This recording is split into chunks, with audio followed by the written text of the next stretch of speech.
What's going on, everybody? This is your boy Pofsky, and I'm here with my boy, man, Shon Hill. My boy. Sheesh, that's a big throwback. Man. I ain't gonna lie, like a major throwback. And the people probably would have no idea, right?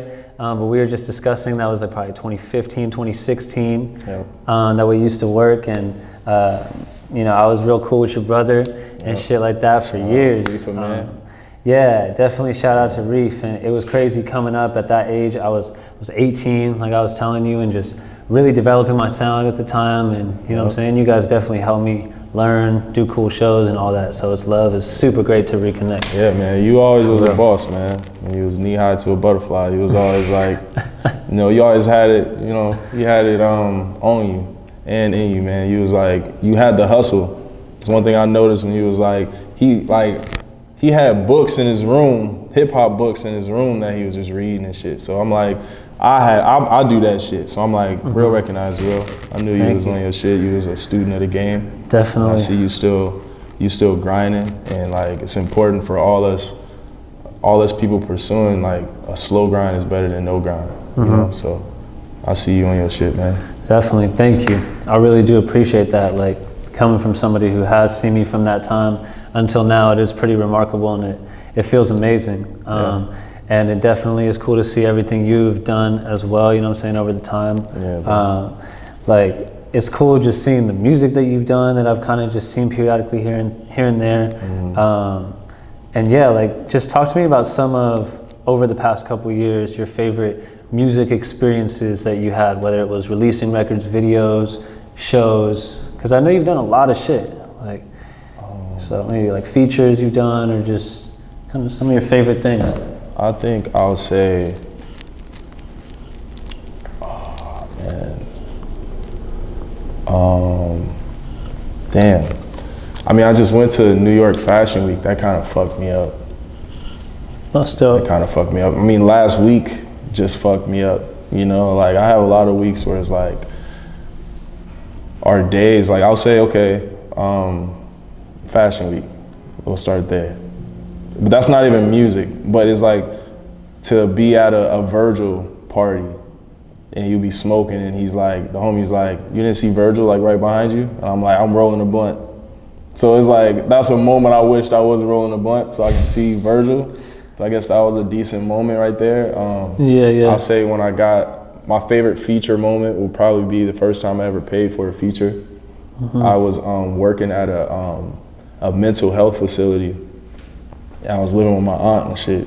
And then one day I just had an epiphany, bro. I was like, damn, you know all of these people who are like, you know, other people will be like, man, you know him, and I don't capitalize on it. You know, I just will know him. And just be like, that's on some regular shit. So one day I was like, bro, why are you not reaching out to these people? So I reached out to Joe Moses, and he replied instantly. I wasn't expecting him to.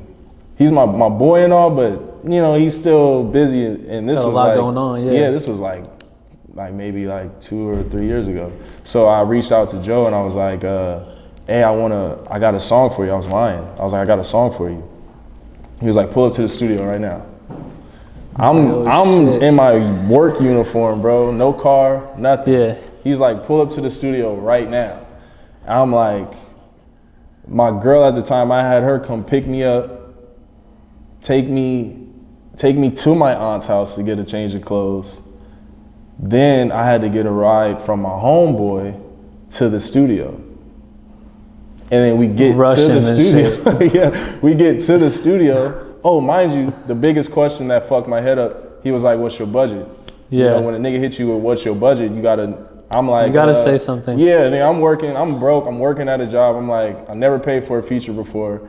And I'm like, I didn't even think he was gonna respond right there.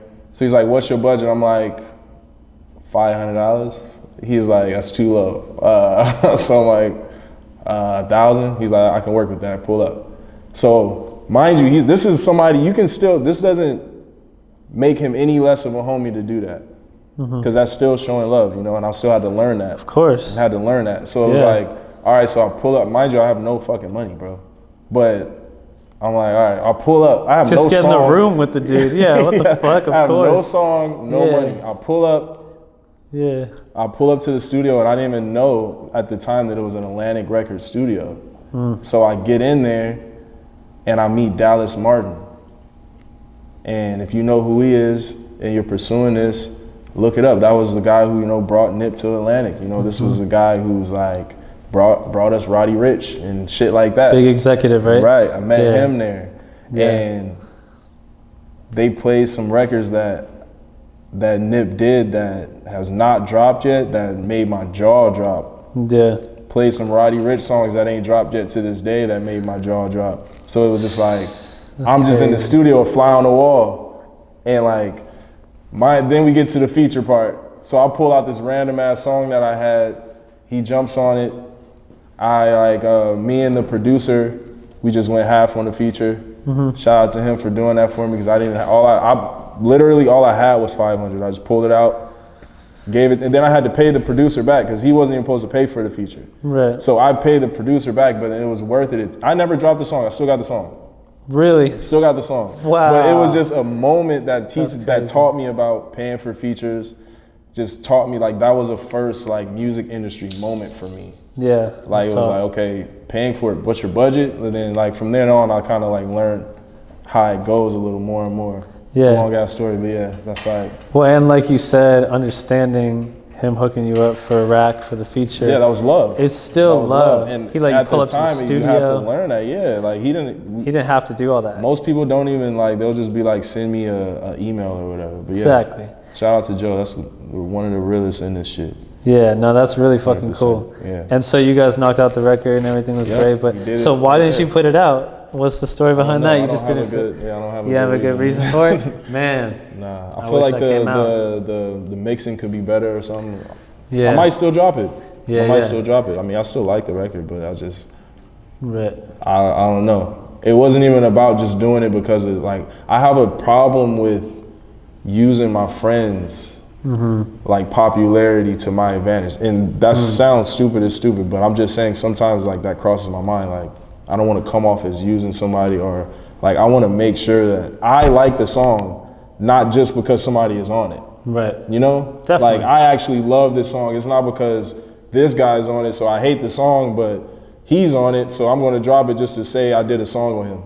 Right. You know, I'm not that guy. But let me ask, like, is there people you're friends with that you're also kind of like fans of too, that it's like you fuck with their music, right? So it's like at that point, then it's probably feels more comfortable. But you're going to make sure that you're dropping a song that you love. Right. I mean, if you go and do a shitty record and you're like, man, this song don't even sit well with me, but so-and-so's on it, so I'm going to drop it. Right. You know it don't sit well with you, but you doing and there's nothing wrong with that. Do what you got to do, but I don't want to drop a song that I can't defend ever. I agree. I mean, imagine that being the song that blows up, and then you fucking got to perform it for the rest of your life. Nah, if it blows up, then I'll shut the fuck up. But if it fails, but even to the biggest extreme, you know what I'm saying? It's right. You really gotta love what you do. Right.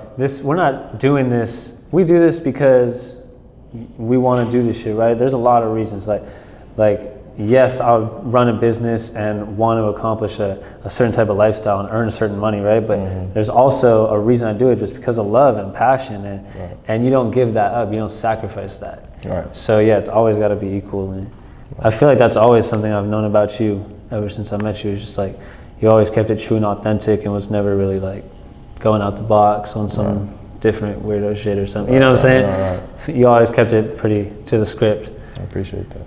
Absolutely. So talk about a little bit of this acting, you know what I'm saying, music video and just different, I don't know if you're doing like TV and film as well. Right, I'm trying to do more of that. I mean, I kind of like, I've been getting into acting more, doing background work. Right. It really, it just happened because my dog City James, he kind of like, I was always thinking about doing it, you know, but my boy kind of just like, threw me a bunch of lobs. You know, like the first lob we did was the Chosen video, Blxst, and then Tyga and Ty Dolla $ign. Yeah. Big ass record. It was like a school kind of theme, or like a college theme. Yeah. Shit looked dope as fuck, like a movie. Yeah, bro. And then I did Blxst movie video. And then it just like, it just kind of like, it's just like, if you look up Made by James, like that's who pretty much like put me in the game, like as far as just doing that, and kind of opened my eyes, like, okay, I think I could do this a little more, and just like you learn a little bit more about acting. And like I haven't auditioned yet, so until I audition, I won't say I'm an actor. Yeah. But I'll say I look up to like actors. I'm interested in it, you know? Yeah. I'm still an artist, but I'm interested in that field. You're starting to kind of dabble in that. Exactly. Like, I don't like disrespecting people's craft who like really do that shit. Say you're an actor. Right, really not, yeah. Until I audition, until I really do the due diligence, I won't say I'm an actor, but I'll say like I'm intrigued for sure. Right, just like if somebody tries to say they're a rapper and they ain't really Exactly. doing that Put in shit. your work, you know? Mhm. Yeah, like. That's respectable. Yeah. So speak on like just coming up being an artist. You've done videos, I'm sure, that have just been probably simple to maybe like more lavish for yourself or different extremities, right? But going to something like that, like a Blxst chosen music video with Tyga and Ty Dolla $ign, like Yeah. what's the choreography of that? Like what are you doing as an actor there as in the background? Is it super staged? How does that feel? It's kind of like, so I'll just give my experience from Chosen. So I didn't even know it was going to be a Blxst video. Like my boy just hit me up and he was like, just like he needed help with a video. So I was like, for sure. I was just pulled up and we got to the set. Pretty much we have to take a COVID test nowadays. You have to, it's a lot of just following direction. Like everybody has a role. For Chosen, that's I did a lot of videos so far, but that's my favorite one. And it was like, it's like everybody just has a role, play your role. Like there's football players, the homies might be the football players. And we brought like, I actually just had a backpack with me that day, so it just worked out. Like, and it was just like a lot of just, and then it was actually a 2-day. That was my first 2-day shoot. Oh, wow. Yeah, so I forgot that. So one day was a house party. Right. So like they rented out this house and they like. Looked like a sorority house, right? Yeah, exactly. Rented out a house, turned it into a sorority house. We're in there, there's dancers, there's steppers, and we're all just dancing around the house. Like they're like, okay, dance around the house, but don't bump into Blxst pretty much. So we're dancing around the house. We're just dancing to the same, and this is like this song, we're listening to this song for like, hours, bro. And you know that shit usually gets like tedious. You're like, all right, I'm over this shit. I didn't get tired of the song at all. We listened to it for 2 days. Yeah, I'm like, shit tripped me out. And then so we're like dancing around the house. Then the next day we did it out of school. And then I kind of like, I met this guy. His name is Kev. I met him on the set. He just had a fly outfit. So I was like, yo, bro, you fly, bro. Like, and he was like, good looking. And then we had like a lunch time. He sat, we talked, and then come to find out he's the editor.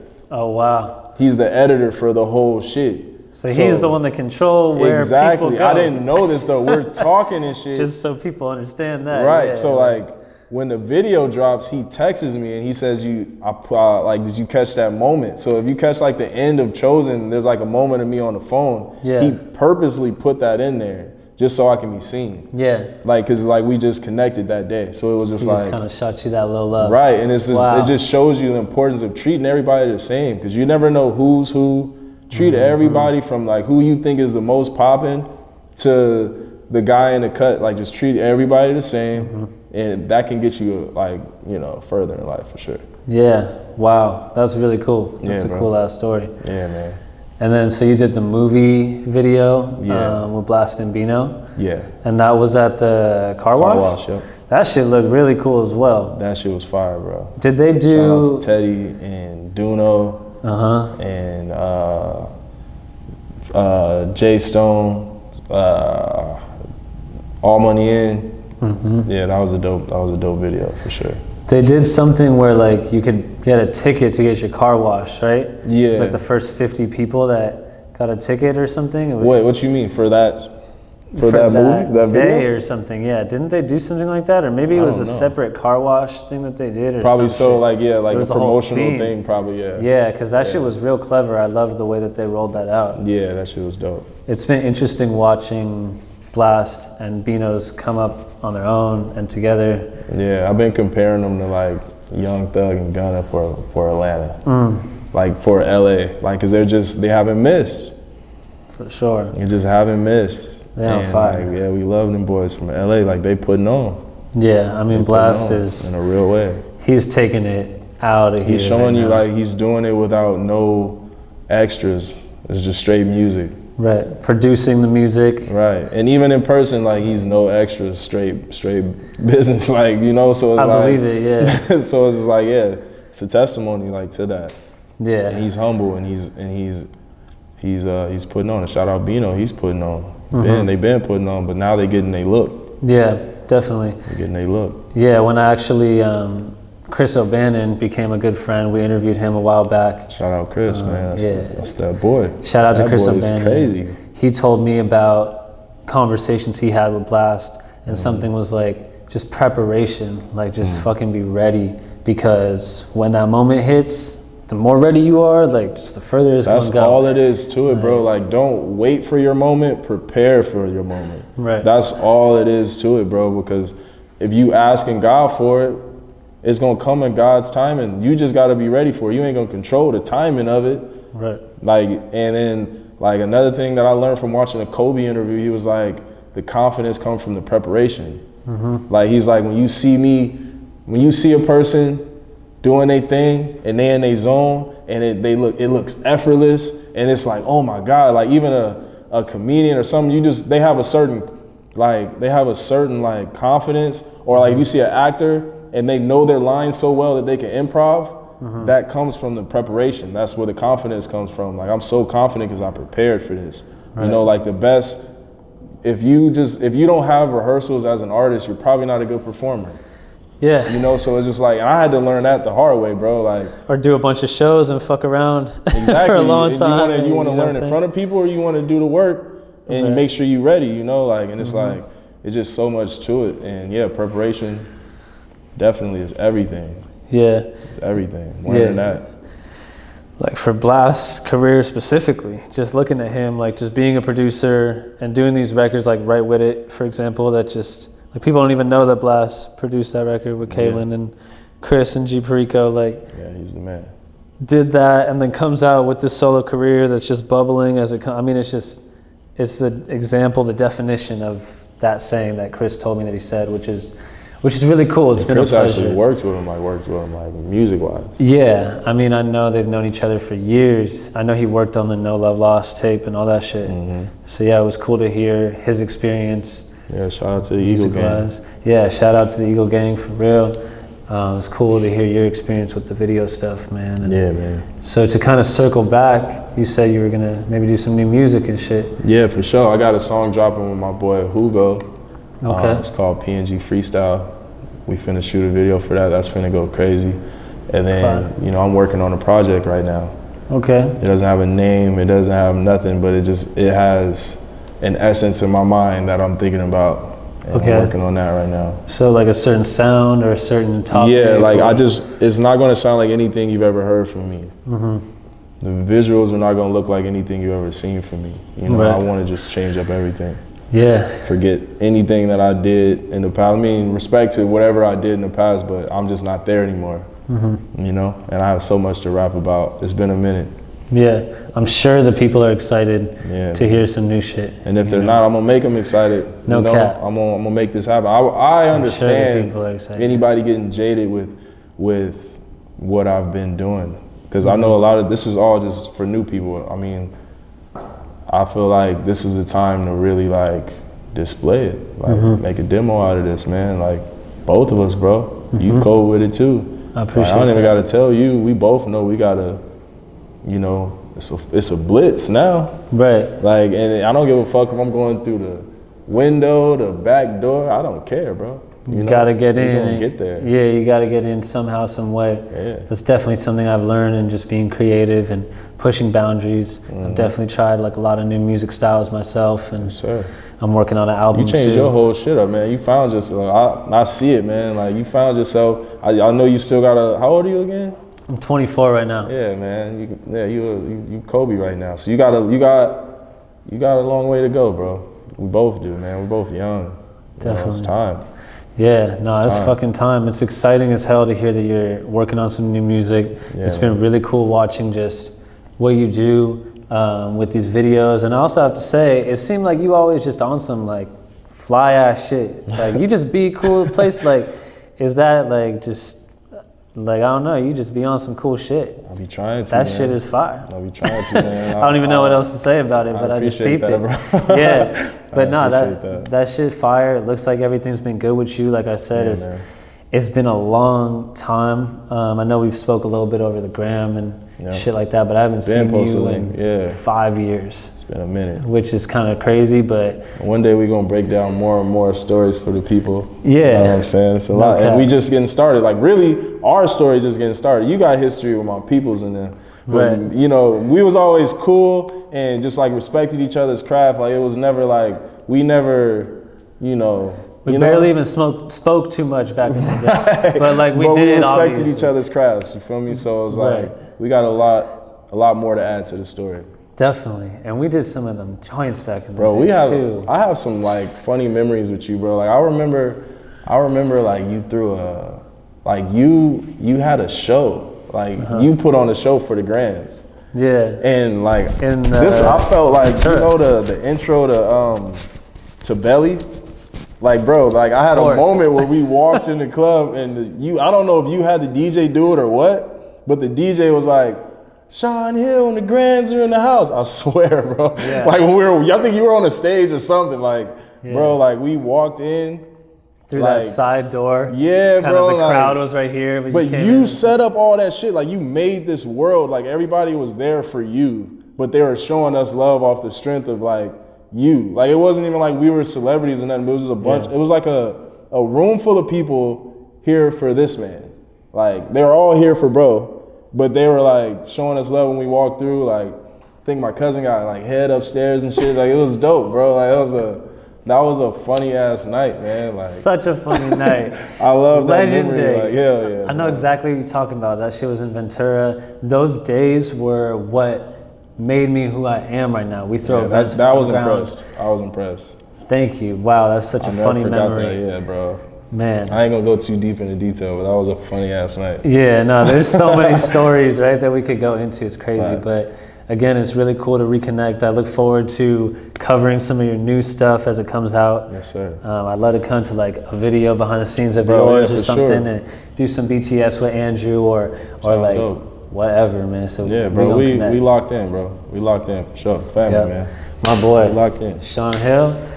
It's Pofsky with Underground. You know what the fuck it is, man. I'll see y'all next time. Peace.